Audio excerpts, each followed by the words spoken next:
अतीत के खंडरों में दबी यह सभ्यता मनुष्य के मानस पटल पर 1921 ईस्वी में दयाराम साहनी के प्रयासों के फलस्वरूप अवतरित हुआ।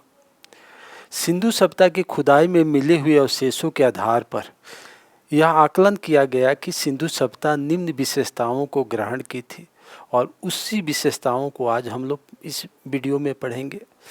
सिंधु सभ्यता भारत की प्रथम नगरीय सभ्यता है। नगरीकरण की सारी विशेषताएं सिंधु सभ्यता के अंतर्गत स्थापित थी, जो ग्रिड प्रणाली पर आधारित थी। जबकि नगरीकरण की शुरुआत सर्वप्रथम भारत में नहीं हुआ था। नगरीकरण की सर्वप्रथम शुरुआत मेसोपोटामिया की सभ्यता में हुआ था। Mesopotamia civilisation is the first urban civilisation of the world. इसके बाद इजिप्ट सिविलाइजेशन यानी मिस्र की सभ्यता में द्वितीय नगरीकरण की शुरुआत हुई और इंडस सिविलाइजेशन वर्ल्ड का तृतीय नगरीय सभ्यता है। नगरीकरण की सारी विशेषताएं इंडस सिविलाइजेशन के अंतर्गत देखी जा सकती है और नगरीकरण ने निम्न सब विशेषताओं को अपने अंदर समाहित किया। सब विशेषताओं में सबसे पहले रोड यानी सड़क किसी भी नगरीकरण का मूलाधार सड़क होता है जो 90 डिग्री के एंगल पर कटते हैं। सिंधु सभ्यता के अंतर्गत भी देखा गया कि सड़क 90 डिग्री के कोण पर कटे हुए हैं। मेसोपोटामिया के खुदाई से भी सड़क के अवशेष मिले हैं। साथ ही साथ इंडस सिविलाइजेशन के खुदाई के दौरान मोहनजोदड़ो की खुदाई से मुख्य सड़क मिले हुए जो 33 फीट चौड़े हैं और इसके कारण मोहनजोदड़ो दो भागों में बट गया था, पश्चिमी टीला और पूर्वी टीला। इसके अलावा सड़क में मुख्य सड़क के अलावा मझोले सड़क और गली वाले सड़क भी होते थे। जबकि धौलावीरा के खुदाई में धौलावीरा के विभिन्न क्षेत्र 3 भागों में बटे हुए हैं, दुर्ग, मध्य और निचला भाग। जबकि अमरी कोटदीजी की खुदाई में किसी प्रकार का डिवीजन नहीं पाया गया है। इस प्रकार सड़क किसी भी क्षेत्र को 2 भागों में बांटने में सहायक होता था। इसके अलावा सड़क का उपयोग विभिन्न व्यापारिक गतिविधियों के लिए किया जाता था। दूसरी विशेषता, जब भी नगरीकरण का विकास होगा तो वहाँ पर पक्की ईंटों का प्रयोग किया जाएगा। इंडस सिविलाइजेशन के दौरान भी पक्की ईंटों का प्रयोग किया गया, जिसकी लंबाई, चौड़ाई और ऊंचाई 4:2:1 होते थे। इसके अलावा कालीबंगा के खुदाई में पक्की ईंटों का प्रयोग के साक्ष्य नहीं मिले हैं, वहाँ पर कच्ची ईंटों का प्रयोग किया गया है। इसके अलावा जब नगरीकरण का विकास होता है, घर बनाए जाते हैं तो खिड़की और दरवाजे लगाए जाते हैं। विभिन्न सिंधु सभ्यता के स्थलों की खुदाई से यह बात स्पष्ट पता चलती है कि खिड़की और दरवाजे मुख्य सड़क यानी सड़क वाले भाग पर न लगाकर गली वाले क्षेत्र में लगाए जाते थे। इसके अलावा किसी भी नगरीकरण में जल निकासी की सर्वश्रेष्ठ व्यवस्था की जाती है। इंडस सिविलाइजेशन के अंतर्गत भी जल निकासी की व्यवस्था थी, जबकि अपवाद स्वरूप बनावली और कालीबंगा में इसके साक्ष्य नहीं मिलते हैं। इसके अलावा सिंधु सभ्यता के नगरीकरण में कब्रिस्तान का भी अवशेष पाया गया है। हड़प्पा की खुदाई से एक कब्रिस्तान मिला है जिसे R37 कहा गया है। इसके अलावा नगरीकरण का मुख्य विशेषताएं आर्थिक गतिविधियां होती हैं, लोगों का जीवन स्तर ऊंचा होता है। तो लोथल के खुदाई से गोदीबाड़ा मिला है। इसके अलावा मोहनजोदड़ो के खुदाई से स्नानागार, अन्नागार और महाविद्यालय के भी अवशेष पाए गए हैं। तो कोई भी नगरीकरण जहाँ भी स्थापित होता है वहाँ पर यह सब विशेषताएँ वहाँ पर स्थापित होती है। तो इंडस सिविलाइजेशन के अंतर्गत भी नगरीय विशेषताओं में यह सारी सब विशेषताएं स्थापित हैं। इंडस सिविलाइजेशन की नगरीकरण की द्वितीय विशेषता है कि वहाँ पर सर्वप्रथम ब्रोंज नामक मिश्र धातु का प्रयोग किया गया। इसी कारण सिंधु सभ्यता को कांस्यकालीन सभ्यता भी कहा जाता है, यानी कांसा नामक मिश्र धातु का प्रयोग किया गया जो तांबा और टीन को मिलाकर बनाया जाता था। जबकि सर्वप्रथम धातुओं के प्रयोग में तांबा धातु का प्रयोग किया गया जो कॉपर एज के दौरान किया गया है, यानी एक धातु का प्रयोग जो इंडस सिविलाइजेशन से पहले हुआ था, उन धातुओं को मिलाकर मिश्र धातु बनाने की कला की शुरुआत सर्वप्रथम इंडस सिविलाइजेशन के अंतर्गत किया गया। यानी धातुओं को किस मात्रा में मिलाकर कोई मिश्र धातु बनाया जाएगा, इस कला की शुरुआत, इस वैज्ञानिक विधि की शुरुआत सर्वप्रथम इंडस सिविलाइजेशन के अंतर्गत किया गया है।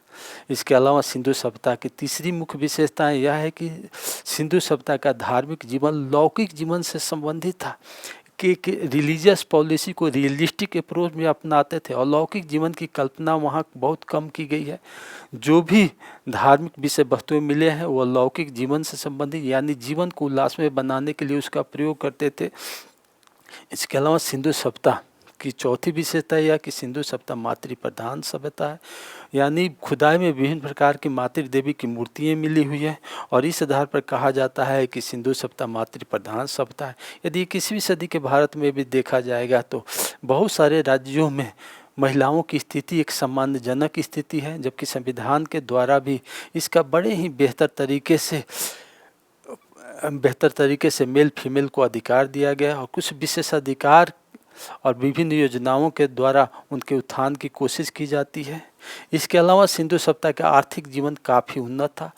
प्राइमरी सेक्टर के साथ साथ सेकेंडरी सेक्टर भी वहाँ काफ़ी उन्नत है। प्राइमरी सेक्टर में जहाँ 9 फसलों के उत्पादन के साक्ष्य मिले हुए हैं, इसके अलावा बहुत सारे फलों का भी प्रयोग इंडस सिविलाइजेशन के लोग करते थे। इसके साथ साथ पशुपालन भी वहाँ का एक प्रमुख पेशा था और कृषि में प्राप्त रॉ मटेरियल का उपयोग वो सेकेंडरी सेक्टर यानी उद्योगों के लिए करते थे और साथ ही साथ व्यापारिक गतिविधियां वहाँ काफ़ी उन्नत थी। सिंधु सभ्यता की व्यापारिक गतिविधियां जहाँ भारत के विभिन्न क्षेत्रों में यानी देशी के साथ साथ विदेशों में भी स्थापित थी।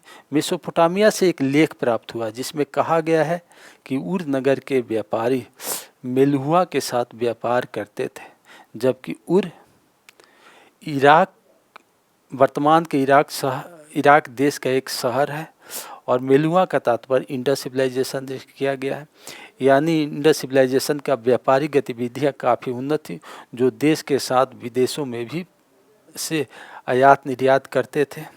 इसके अलावा सिंधु सभ्यता की एक महत्वपूर्ण विशेषता है कि इतने बड़े क्षेत्र की शासन व्यवस्था को संचालित करने के लिए वहाँ पर विद्वान वर्गों का काफ़ी प्रभाव था, यानी राजनीतिक स्ट्रक्चर पर विद्वान वर्ग यानी पुरोहित वर्ग का प्रभाव था। सिंधु सभ्यता का क्षेत्रफल 12,99,600 वर्ग किलोमीटर में फैला हुआ था, जो आज वर्तमान के भारतीय उपमहाद्वीप के विभिन्न क्षेत्रों में था। भारत के साथ साथ पाकिस्तान और अफगानिस्तान से भी उसके विभिन्न स्थल मिले हुए हैं और इतने बड़े क्षेत्रों की शासन व्यवस्था को सुचारू ढंग से संचालित करने के लिए एक राजनीतिक व्यवस्था का होना अनिवार्य था और इसी वजह से वहाँ राजनीतिक व्यवस्था पर पुरोहित वर्ग का प्रभाव था।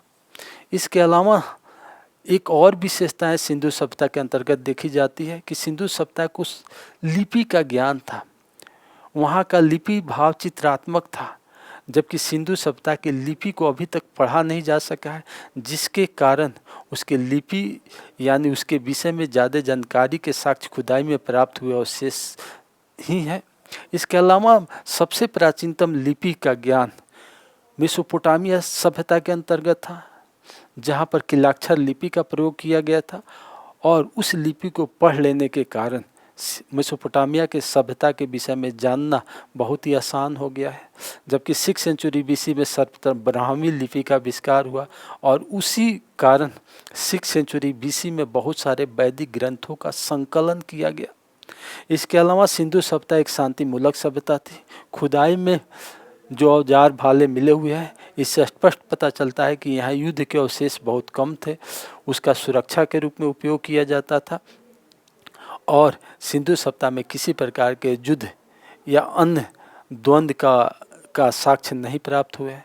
इस आधार पर हम देख सकते हैं कि सिंधु सभ्यता निम्न विशेषताओं को ग्रहण की थी, जिसमें सबसे पहली विशेषता यह है कि यह फर्स्ट नगरीय सभ्यता है, दूसरी काशीकालीन सभ्यता, तीसरी सिंधु सभ्यता के धार्मिक जीवन लौकिक जीवन पर आधारित था, चौथी सिंधु सभ्यता की सामाजिक व्यवस्था में मातृ प्रधान सभ्यता थी, पांचवी सिंधु सभ्यता के आर्थिक जीवन उन्नत था, प्राइमरी सेक्टर के साथ साथ सेकेंडरी सेक्टर की भी बहुलता थी।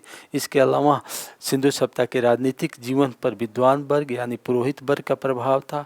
इसके अलावा सिंधु सभ्यता को लिपि का ज्ञान था और इसके अलावा सबसे अंतिम विशेषता कि सिंधु सभ्यता शांतिमूलक सभ्यता थी।